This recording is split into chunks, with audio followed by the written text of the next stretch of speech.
What is going on, everyone? My name is Andy. Welcome back to another FPL video. In this one, it's some of my final thoughts ahead of the Gameweek 10 deadline. So I'm going to go through captaincy, the latest injury information we have, and answer some of your questions and take a look how my current wildcard is looking. It is a Friday deadline today, so unfortunately I can't wait to record this until after today's press conferences. So some of it has been recorded on Thursday evening, some of it has been recorded on Friday morning to make sure I can get it out in time for you to watch. But obviously anything major that crops up from press conference news today, I will cover in the deadline stream later. So hopefully that's okay. Back to normal next week when we have a Saturday deadline. If you enjoyed the video, give it a like, hit that subscribe button if you haven't done so already, and let's jump into it. So let's start off with captaincy, and there's quite a few options to look at for game week 10. I think the main three that people are considering are Salah, Saka, and Watkins. I've still included Haaland in 4th place, and I would never completely write him off because he's such a great player, such a great FPL option.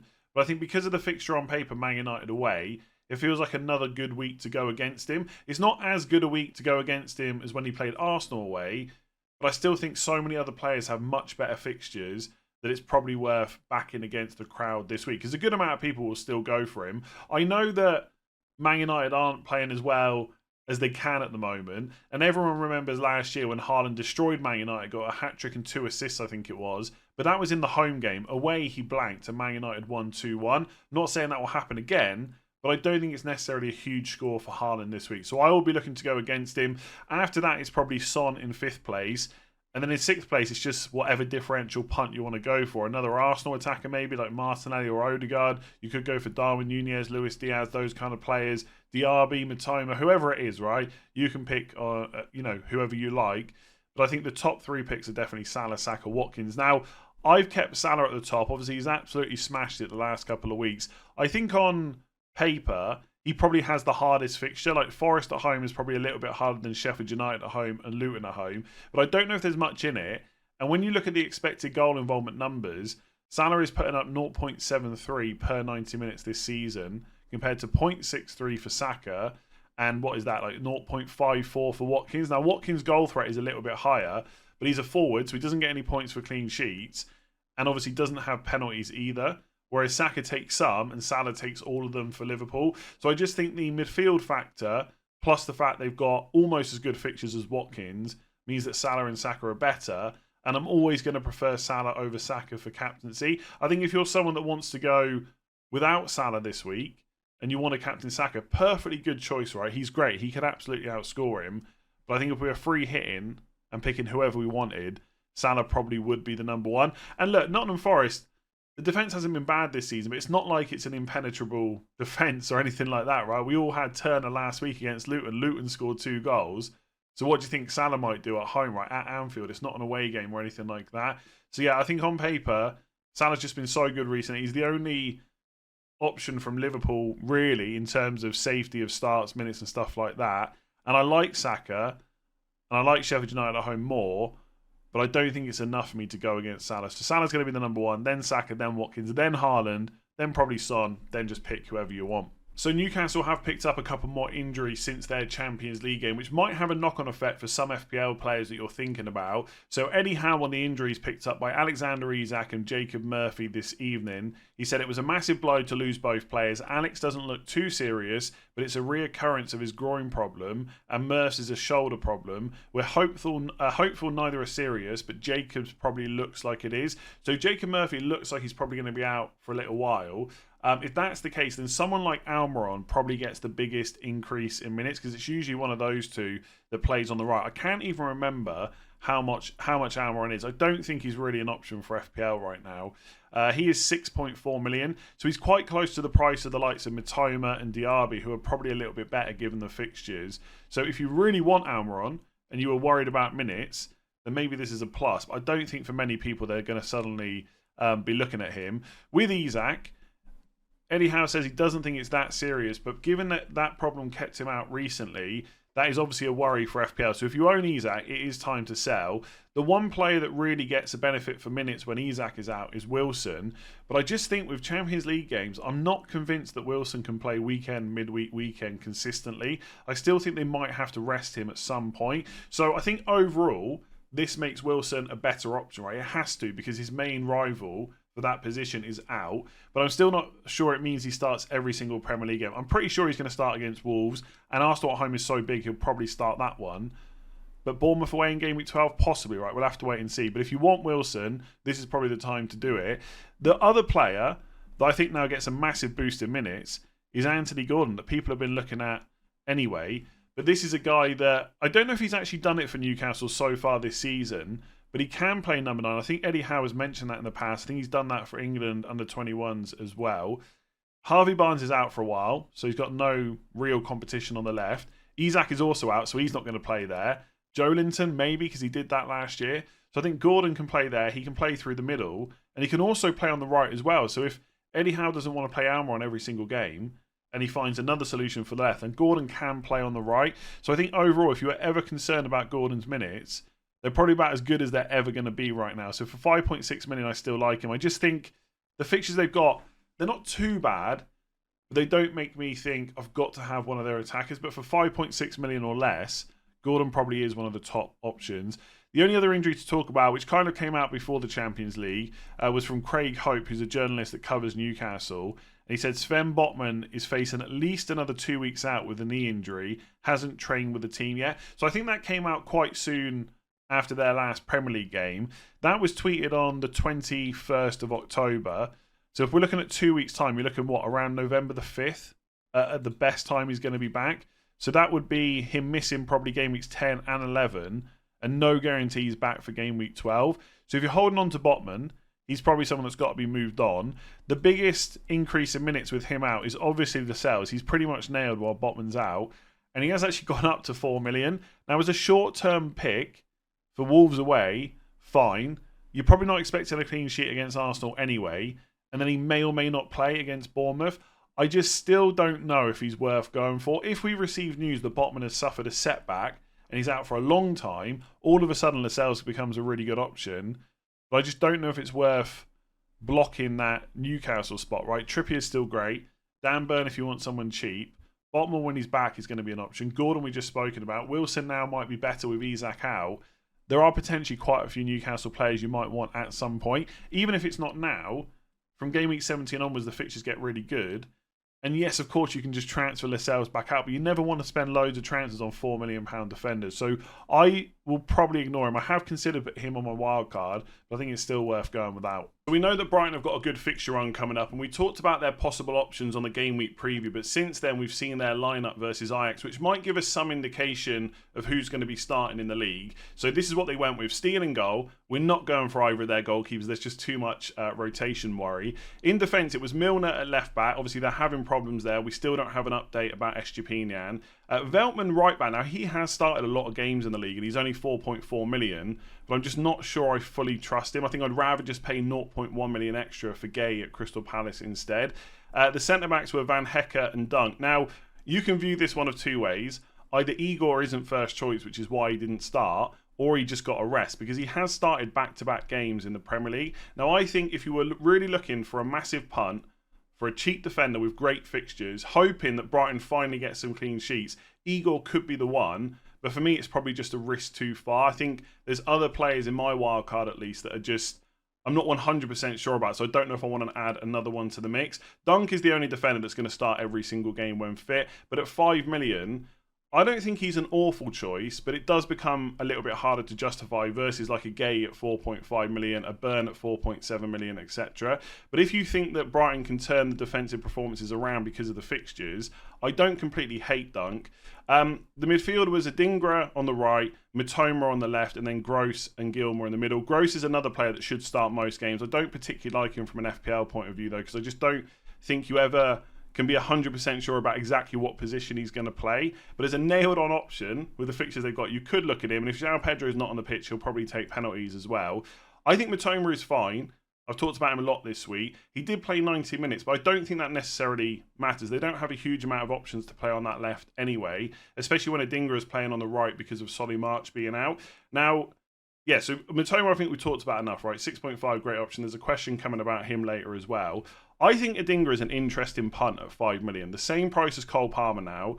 Obviously, Palmer's got penalties. At least we expect him to keep them anyway. It's looking good until Nkunku's back. But the fixtures are tough. Whereas Brighton have got great fixtures. but Adingra is not on penalties, and he's not necessarily nailed on. But the options for right wing, there just aren't that many. Ansu Fati keeps playing central. Buonanotte came on last night, but he hasn't played a huge amount of minutes in the league, so he probably needs to get up to match fitness. Whereas Adingra has played 90 last night. He's played back-to-back 90s in the league. And you could say, well, he needs a rest then. Or maybe he's building up match fitness. Now, I can't sit here and tell you that Adingra is going to start the next 4 games in a row, but I think he probably starts at least the next 3. So I actually quite like him as a differential punt. If you want to target the Brighton fixtures and you want someone around 5 million to enable the rest of the team, I'm strongly considering him for my wildcard team.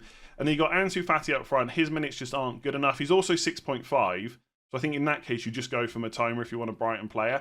João Pedro, I feel like all season we've talked about his minutes. Ultimately, this is probably the best his minutes are ever going to be, right? Evan Ferguson always seems to need managing. Welbeck is out. So I think he's more likely to play now than he was the previous kind of 9 game weeks. But I still don't think it's a guarantee that he starts every single game. And I don't think you put him in as a second striker, right? You don't put him in instead of Alvarez or Watkins.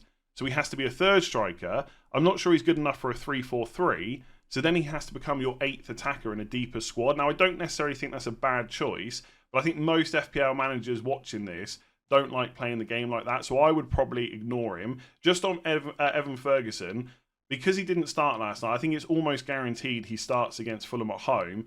But even with Welbeck out, I do not think it's a guarantee Ferguson starts every game. He always needs managing. He's only played 290 minutes since the start of last season.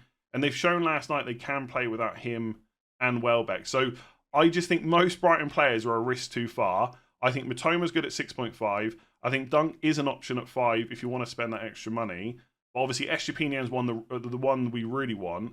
And then Adingra as a punt. They're probably the only ones I'm looking at. And Igor, if you want to really go massively differential. So lots of questions about whether or not Destiny Udogie will start tonight against Crystal Palace. Now, I listened to the clip from Ange Postecoglou on Team News, and this is what he said. Destiny was still going to look at and assess. It's a short turnaround. So they played Fulham on Monday night. They're playing Crystal Palace on Friday night. He said, we'll see how he goes today. So that was on Thursday, and make a decision tomorrow. So the good news is he's not being completely ruled out. The bad news is I wouldn't say that was overly positive. Like what you really wanted him to say was, no, he's fine. He's available for tomorrow. And then you just assume that he's going to start. So there is some doubts here. Ultimately, I can't say whether he's going to start or not. I don't know. It is a Friday kickoff, so it is the first game of this game week. So we might get Team League. So if you're around later, obviously keep an eye out for that. My initial instinct was that because it was such a minor knock, I think, Ange Postecoglou after the game against Fulham said it was just tightness or something like that, that he'll probably play because they are a better team with him in it. But then I was thinking, is Crystal Palace away? Can they beat them without Udogie and just not risk it? I guess they can. The only thing to say is the next game is, so it's Friday, obviously, kick-off this week. They don't play Chelsea till Monday. It's a long time after that to kind of recover from that game. So if he's in any way available, and it was just a minor thing, I think they will start him. I guess the only thing is, because it is was a minor injury, I guess there is a chance he's just on the bench and comes on. So you've got that cameo worry. I'm not really sure what I would do with him if I owned him, because I'm basically wildcarding him out, so it's a little bit easier. I don't think there's too much risk with starting them against Crystal Palace away. But if you had another defender that's similar this week on the bench, I would probably just play them instead. If you're in a position where your bench is looking dodgy, then I would probably look to make a transfer. And if you're going around 4.5 million, I'd probably just go for Tsimikas. I think Gabriel's a really good option as well. But they've got Newcastle away in game week 11, whereas Tsimikas has got, who is it this week? Forest at home, then Luton away, which I think is a little bit better. You could always get Gabriel in later. So you might need to make a transfer. Some of you are probably on maybe Udogie and Botman or something like that. In that case, I would sell Botman first because, he was improving, but then he's still not back. He could be out for another 2 weeks. Who knows if it's going to be longer. Whereas I think the maximum that Udogie's going to miss is Crystal Palace, and then he's going to be back. So I'd probably sell Botman first. But I think in most cases, you can probably just risk it and keep hold of him, especially if you've got a good defender on the bench. All right, let's get into some of your questions. Would you sell Alvarez to get Watkins in? And I think if this transfer is for free, and the extra money it costs to get Watkins is not going to stop you making any other pre-planned transfers that you had, I think I would probably make that move. But you should factor in that extra money. We talked a lot this week about sacrifices that need to be made. So I'm probably going to go without Trippier. Some people going out without Haaland, etc. This is exactly the same situation. Watkins individually is probably a better pick than Alvarez. But what about that extra million odd that it costs? If that makes your rest of your squad much better, then maybe actually you should keep Alvarez. And I think with the fixtures in the short term, because he has Bournemouth at home in game week 11, that's what Man City's fixture is. I think taking Alvarez out for a hit to get Watkins, I'm just not quite sure about that, because against Man United away, on paper, maybe that's a toughish fixture, but I don't think it's beyond question that Alvarez could get a return in that game. But let's say he gets nothing, even if he gets 2 points, then you factor in the hit, that's already 6 points. So Watkins has got to score just to break even, and then you're hoping for more returns on top. Now, it's Luton at home, so that could definitely happen. But then the next week, when Watkins has got Forest away, could Alvarez then outscore him for Bournemouth at home? And all of a sudden, that hit hasn't been repaid over 2 weeks? I think that is possible. So that's probably why I wouldn't take the -4. I do think, though, because Man City after Bournemouth have got Chelsea away, Liverpool at home, Spurs at home, over the next 5 games, I probably would just prefer to have Watkins, because he's got Fulham at home in there. He's also got Bournemouth away in game week 14. So I think over the next 4 to 5 weeks, Watkins is definitely the better option. You just got to factor in that extra cash. So is it viable to remove Son or Maddison for Saka? Now, this is a bit of a weird one for me, because when I think about my wildcard, I keep saying that Salah and Saka are 100% locked into that squad, and Son's like 99% locked in. So nearly all the way there, but not quite. Which tells me that I think Saka is better than Son as an option. And I guess you do have to factor in the different, or the price difference between the two. But if I remove the wildcard thoughts, if I was sat there having rolled in game week 9, I was looking at my team right now and it had Son and not Saka, I don't think I would do that move. Unless you need the money to upgrade another position. So let's say you're doing Son to Saka and that's your money to get Watkins. Maybe that's just about worth it. But if it's simply Son to Saka, I think I'd rather keep Son, right? He's got just as much chance, I think, of being on penalties. He's a better goal scorer as well. I think this week, Crystal Palace away is more difficult than Sheffield United at home, obviously. But next week, they've got Chelsea at home, which isn't an easy fixture, but neither is Newcastle away for Arsenal either. So as much as I've probably got Saka just about ahead of Son on my wildcard, not by much, by the way, I don't think I would use a transfer to do that. With Maddison, it's a little bit easier, I think. I don't think Maddison is as good an option as Son, although if he gets penalties, there's a whole different conversation, but we don't know that for sure yet. So I think I probably would go to Saka, but it's definitely not a move I would do for a hit or anything like that, again, because of the fixtures that I just talked about. I think Newcastle away for Arsenal in game week 11 is a bit tricky. So as much as I wouldn't want to sell Maddison, I think he's a really good pick. And it just looks like he's going to continue to tick over like for most of this season. I do just think on paper Saka is the better option. So I think it's perfectly viable to remove Maddison for Saka. But I'm not sure I would do it for Son unless you need that money for another move this week. So nice and simple, who do I prefer, Diaby or Mitoma? Now I think it's quite a close call between the two. I think in terms of starts and minutes, I don't expect Diaby to ever be benched, whereas there is always a small risk with Mitoma. I don't think it's going to happen that often. But if I had to bet on who's going to get benched over the next, 6 to 8 game weeks, my money would be on Mitoma, not Diaby. But in terms of overall minutes, I think it's probably quite close because Diaby seems to be more susceptible to being brought off early. So if you look at his minutes so far, he played 61 against Wolves away in game week 8, 78 against Brighton at home in game week 7. Now, to be fair, obviously Villa was smashing Brighton at the time and he did pick up a knock. So that's why he went off early. And then maybe he only played 61 minutes because of that knock, possibly. But even before that, game week 3, he played 72 minutes against Burnley, 63 minutes against Everton as well. These could be game state related in terms of, Villa are doing well, therefore he gets brought off. But he still seems to get brought off earlier than Mitoma does, right? So Mitoma has been benched once this season. In game week 6 against Bournemouth, he came on at half time. But outside of that, 7 of the 9 games have been 90 minutes. And the one in game week 2 against Wolves was 80 minutes. So actually, he's played 755 minutes this season, and Diaby has played 704. So Mitoma's actually played more minutes, even though he's been benched once. So I don't think there's much to differentiate the two there. In terms of fixtures, I think with Villa, right, one of the reasons we all want double or triple this week is because of Luton at home, right? It does really draw you in. But actually, for the next 3 game weeks, both Brighton and Villa play Fulham at home. So Brighton play them this week. Villa play them in game week 12. So you can kind of cancel that. Same fixture. In game week 11, Diaby's got Forest away and Mitoma has Everton away. I would say those fixtures are quite close. There's not too much to split them. And yes, Aston Villa have Luton at home this week, but Mitoma in game week 12 has Sheffield United at home. I would say those two fixtures are quite similar. So over the next 3 game weeks, fixture-wise is pretty much the same, I would say. And then after that, Mitoma's got Forest away, and Diaby's got Spurs away, I think it is. So therefore, Brighton's fixtures for the next 4, I would argue, are slightly better. And then, okay, Diaby has Bournemouth away, but then he's got to play Man City and Arsenal. Whereas Mitoma gets one tough fixture, Chelsea away, in game week 14. Then it's Brentford at home and Burnley at home. So I think in the very short term, next 3 fixtures, they're pretty much the same. I think next 4 fixtures, Mitoma is slightly better. And then maybe up until game week 16, I'd also back Brighton over Villa's fixtures as well. So from again, I've got to keep coming back to the wild card because obviously I'm thinking about which players to put in. So far, I have had Mitoma ahead of Diaby, but I guess you have to, again, factor in that Mitoma is more likely to get benched. And while so far that hasn't affected his minutes compared to Diaby, that might change if he gets benched a few more times. But I just think at this stage, he's one of De Zerbi's most important players.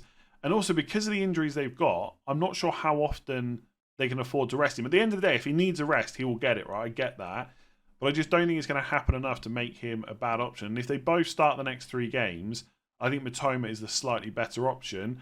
But Diaby is still great. And like I said right at the start, this is a pretty close call. So just go with the one that, I don't know, you've got a gut feeling about, I guess. So if you're on wildcard, is it worth considering Wilson or Jesus alongside Haaland and Watkins to play 3-4-3 instead of 3-5-2? Now, unfortunately, as I said at the start, I am recording this before most of the press conferences. So we know that Gabriel Jesus went off with an injury midweek. So we'll have to wait and see whether he's fit and available. But I probably wouldn't take that risk. With Wilson, he is a better option with Isak out. I'm just not sure how long that's going to be for. So it might get to the point where Wilson starts being rotated as well. And also, look, Newcastle are great, right? They're one of the best defences, one of the best attacks this season, right? And I think that will continue. But the fixtures coming up are slightly worse than the ones they've had. They're not awful, I keep saying that, but they are slightly worse. So I still don't know if this is the right time to bring Wilson in.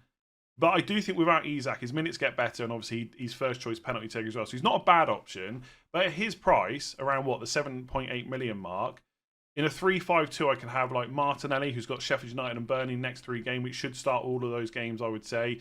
Someone like Bowen as well, I can go cheaper with like a Mitoma. I don't think they're necessarily better than Wilson in isolation, but it does in most cases give you a bit more money to spend elsewhere. So that's my kind of main problem with 3-4-3. I think there are a few options at the moment, but I'm not really overly excited about any of them. And then what's my route out of them later on if it goes wrong? Like Alvarez, I still think is a really good option. The conversation around him has dropped off completely. And I've said lots of times now, I do think Watkins is a better option, but I'm not completely happy about dropping Alvarez. So he is someone. But outside of that, it starts to get a bit tricky. Like Darwin Núñez, if you're willing to take a punt. I actually think if I was going 3-4-3, I'd probably go Darwin Núñez over both of these two, by the way. But I'm still not completely sure about any of them. So look, I know most people wildcard are going 3-5-2, and so you want to try and do something different. But ultimately, you should try and not worry what everyone else is doing and just pick whoever you think is the best, right? If you think Wilson or Jesus is better than those other midfielders I've just talked about, like Bowen, Martinelli, etc., then you should go 3-4-3, especially if you can afford Palmer as that 8th attacker, right? But that's the only problem, right? You have Archer, who's not as good as Palmer, right? But he is cheaper at 4.5, plus like a Bowen at 7.4. That is a cheaper combination than going for a Wilson, who's more expensive than Bowen, and then Palmer, who's more expensive than Archer. So not only are the forwards, in my opinion, slightly worse than most of the midfielders, at least in terms of total volume we have to choose from, but also that bench player gets a little bit trickier as well. And if you've already got Palmer as part of your team, you then need to find another cheap enabler. Now, of course, you could go with Dingra, I've just spoken about. But I just don't know. Every time I consider 3-4-3, I just come straight back to 3-5-2, and that's pretty much what I'm going to land on, I think, by the time we get to tonight's deadline. So I'm going to end by talking about my team, but I'm going to try and do it quickly because obviously on Monday I did the first wildcard draft, I did the team selection yesterday, and there haven't been a huge amount of changes. But on the deadline stream, because I'm still a little bit unsure exactly which way I'm going to go, I probably am going to hide a couple of the plays just to give myself the maximum time to make those decisions. And when I do that, people always get annoyed that I pick a player that I haven't spoken about. So what I'm going to try and do here is talk through every single player that I think is pretty much locked in, and then every other player that I'm at least considering. And I'm sure I'll probably still miss someone. So the locked in players, I would say at this point, Areola, Gabriel, Cash, Tsimikas, Son, Salah, Saka, Haaland and Watkins. So that's 9 of the 15 players that are pretty much locked in. Will I consider going without Haaland? I will, but I just don't think I'm going to do it. In goal, Turner is pretty much locked in as long as I've got the cash to go for him. If I'm 0.1 million off my ideal draft, then I will just go to Fekonja instead at 3.9 million. But I think Turner's pretty much locked in. I think Taylor is also pretty much locked in because at 3.9 he's the cheapest playing defender. And he could lose his place at some point, but obviously it would be taking a bit of a punt that he doesn't do that. And some of the fixtures coming up for Burnley are actually, he would be playable if it came down to it. Obviously, I'd ideally not play him, but it could happen. In terms of other defenders that I'm looking at, I think I've got Dunk, Maguire as a cheap option. Gay is the 4.5 that I really want. I'm not completely ruling out going for like a Newcastle defender, I feel like Dan Burn, but I think he's quite low down the list. And look, I'll never rule Trippier out. I haven't yet sold him because I don't want to do that until the last minute. But I don't think that Trippier will make the final team. So I think that's the only other defenders I'm considering. I guess Saliba as well, right? For an Arsenal defender, if I've got the money. I think that's everyone. In terms of the 2 midfield spots, I think Palmer and Bowen is the combination I started with on Monday. Mitoma and Diaby are the 2 that I had on team selection yesterday. I'm considering all 4 of those. Also Adingra instead of Palmer. I would say Martinelli instead of Bowen as well could be an option. It could be, by the way, I could go for Palmer or Adingra and still not go for Bowen. Maybe go for Mitoma or Diaby and just have more money to spend elsewhere. So for example, Adingra, Mitoma would then allow me to have Saliba instead of Gay. So that is another option I'm looking at. I'm trying to remember if there's any other players. It feels like you go through the whole FPL roster when you're wildcarding, but I think that's it. I don't think I'm looking at Luis Diaz or anyone like that. And then Cameron Archer is almost certainly going to be my bench player up front. But there are ways like I could fit João Pedro in. I just don't think there's anything between now and the deadline that's going to make me confident enough that he is going to get enough starts. Like even at 5.3 million. Like he started last night. He's also started the last 2 games as well. So there is part of me thinking just risk it. But to get him in, I would have to go Mitoma or Diaby instead of Bowen. And then still go for Palmer or Adingra. Right? I probably wouldn't go for Mitoma, João Pedro and Adingra. That just feels like a little bit of overkill, especially with the minutes concerns. And that will give me 5.1 to spend in defence. So I could go for someone like Gay and still have 0.6 left over. Now, Gordon's gone up in price, so I can't afford him instead of Palmer for people that are going to kind of mention that. But I actually don't think that is a bad team, right? And I would probably play João Pedro instead of Palmer this week and just bench Palmer for the next few weeks and just play my 2 Brighton players instead. So I'd actually be playing 3-4-3. But if I got stuck, I've got that depth to have Palmer coming on if I want to. I've got a few choices in defence as well. So that is an option. But I think realistically, I'd probably just end up on Archer because I know longer term, I think a deep squad like that can work, right? And I know lots of analytic people that like having squads like that because if you get an injury, you've got good players on the bench that can come in. You're not necessarily forced into a transfer. But I don't necessarily like playing FPL like that. I like to have as much money in my 11 as possible. And that's why Archer is probably the one that I'll go for. Look, we're on Wildcard, right? There's loads of different options. I'm not completely ruling out going with Archer and not João Pedro, going with Palmer or Adingra, but still not going for Bowen and just having money in the bank, 1.4 million, for if I get stuck later on. There's so many options. If I had to say right now, at the time of recording, and I've recorded some of this on Thursday evening, some on Friday morning, I'm doing this on Friday morning, it's 9:25 a.m. If I had to say what I'm going to go for right now, I think it might be Adingra and Bowen in the midfield spots alongside Salah, Saka and Son, Haaland, Watkins and Archer up front, and then Turner and Areola, Gabriel, Cash, Taylor, Tsimikas and Gay with 0.5 million in the bank. Like I would maybe consider, this is where I just ramble on now. I would maybe consider Turner to Fekonja, right, to free up another 0.1, and then I could change Taylor to another 4.5. In that case, I don't know who I would go for, though. Maybe Pau Torres. But I guess with the fixtures that those 5 defenders have got coming up, I probably would never be playing Pau Torres. It would only be like a backup. So I probably wouldn't go down that route. I'd probably just bank the 0.5 million for a rainy day. So, yeah, if I had to lock it in right now, without spending the next few hours probably looking at this team, that is probably what I would go for. But I'm going to leave it there. If you've enjoyed that video, make sure to give it a like and hit that subscribe button. If you're on podcast, rate 5 stars if you've been enjoying the content as well. And I'll be back later on for the deadline stream, which I think is going to start at 5 PM UK time. It's a 6:30 deadline. I think an hour and a half is more than enough time. I might start at 4:30. I'll see how I'm feeling. But between 4:30 and 5, I'll leave it there. Give it a like, hit subscribe, and I'll catch you later.